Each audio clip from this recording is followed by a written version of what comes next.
My name is Karen Adams and I'm a Strategic Advisor in the Prevention and Communication Division at IBAC. At IBAC, we periodically conduct surveys of different groups to understand their perceptions about public sector corruption and police misconduct in Victoria. In this video, we'll look at some of the key findings from our 2022 surveys.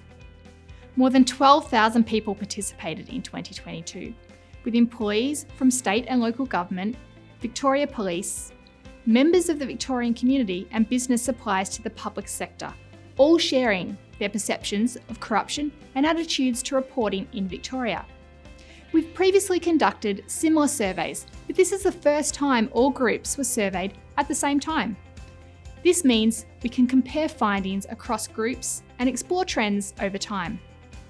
The survey results will enable us to better target our prevention and education initiatives.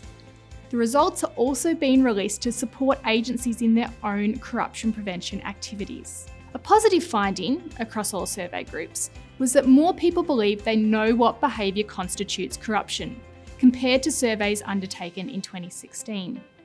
However, across all groups, we're seeing significantly more people who think that corruption happens here in Victoria. Most people surveyed identified recruitment and procurement as areas with a high risk for corruption and misconduct occurring.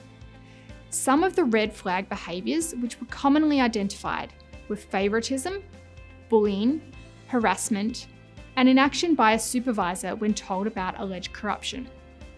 These behaviours can have a variety of negative effects. For example, more than a third of business suppliers we surveyed decided not to bid for a public sector or local government contract in the last year because they were concerned about possible corruption or misconduct.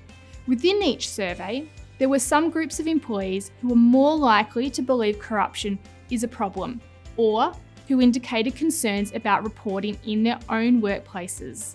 This included those working in emergency services, transport and health, employees in the depot operations of local councils, police employees with less than 10 years experience, and business suppliers for the construction and commercial sectors.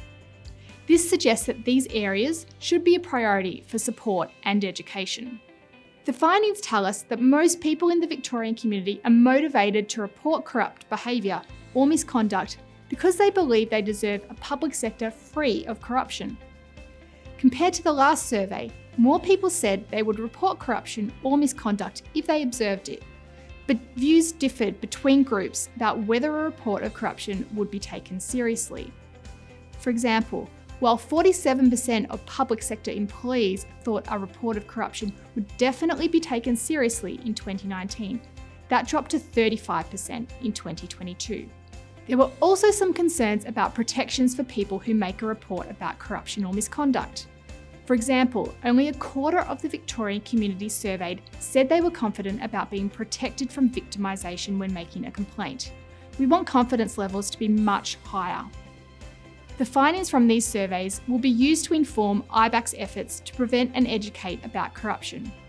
More importantly, we hope these insights will help the public sector and police find gaps and opportunities to address corruption risks within their own organisations. This could mean making sure managers understand the process of reporting so they handle complaints correctly, raising awareness about protections available when making a complaint, increasing accountability and ensuring meaningful action is taken in response to complaints, and focusing prevention activities on red flag behaviours like favouritism, bullying and harassment, and conflicts of interest. To find out more about the survey results, please visit ibac.vic.gov.au.